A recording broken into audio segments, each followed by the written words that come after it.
sûr qu'il y avait la question de hausse de scolarité, mais aussi, à la base, c'est vraiment contre le gouvernement Charest. Vraiment, 9 ans, c'est trop long. Le mouvement contre la hausse des frais de scolarité sert de déclencheur social sur plein d'autres questions, plein d'autres enjeux. La distribution de la richesse, le plan Nord, la corruption. Je pense qu'une des choses que les libéraux essaient de démontrer, c'est qu'ils essaient vraiment de mettre le débat sur chaque individu en proposant des crédits d'impôt, en proposant le remboursement proportionnel à ce que tu vas devenir. Puis l'enjeu là-dedans, c'est vraiment un accès à tout le monde. C'est vraiment un service qui est public. Peu importe d'où tu viens, peu importe où tu vas aller. Depuis le 18 mai, on vient également en opposition à la loi 78 parce que la loi 78, elle limite non seulement la liberté d'expression, mais elle limite le droit d'association. Bien, si on passe toujours une loi spéciale en disant ben tu as le droit de dire que tu n'es pas d'accord 3-4 jours dans la rue, mais si ça dure plus longtemps, on va passer une loi pour empêcher ça, mais c'est pas un droit. Le 22 mars, tout le monde était là. Le 22 avril, bon, tout le monde était là. Le 22 mai, tout le monde était là. Le 22 juin, pas mal de monde qui sont là. Même après la loi spéciale, même après tout ce qu'on a vécu depuis la fin mai. Puis moi, de voir des gens à ma droite, à ma gauche, en avant, en arrière, puis de voir que c'est présent, puis il y a encore une manifestation, j'ai espoir qu'au 22 juillet, il y a encore du monde. Puis au 22 août, après la reprise des classes, il y a encore du monde. Toutes les expériences traumatisantes dont nous avons été témoins durant la grève le démontrent. Il n'y a pas de néolibéralisme sans matraque, sans stupidité, sans aveuglement volontaire. Avec un discours aussi réducteur et aussi dangereux à la bouche, comment notre gouvernement peut-il prétendre parler d'éducation?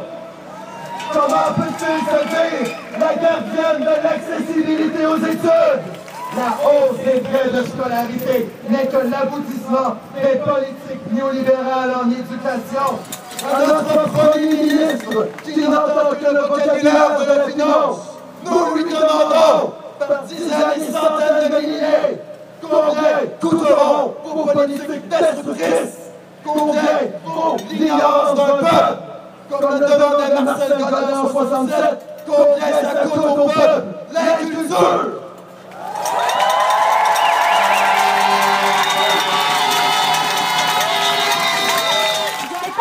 En solidarité avec les millions, voire les milliards de personnes qui luttent quotidiennement à travers le monde, que nous prendrons conscience de notre empreinte environnementale et que nous trouverons les moyens d'y remédier. Redéfinissons notre vivre ensemble, engageons la transition, entamons la décroissance, résistons encore. Ce n'est qu'un début, continuons le combat.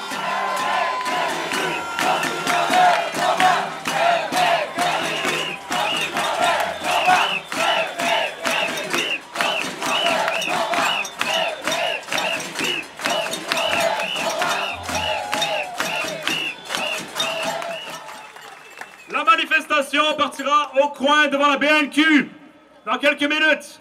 Et pour commencer cette 5e grande manifestation du 22, allons-y avec un slogan classique de la grève. Crions plus fort! Crions plus fort! On se voit dans la rue!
à vouloir enfin redonner ce pays à son peuple.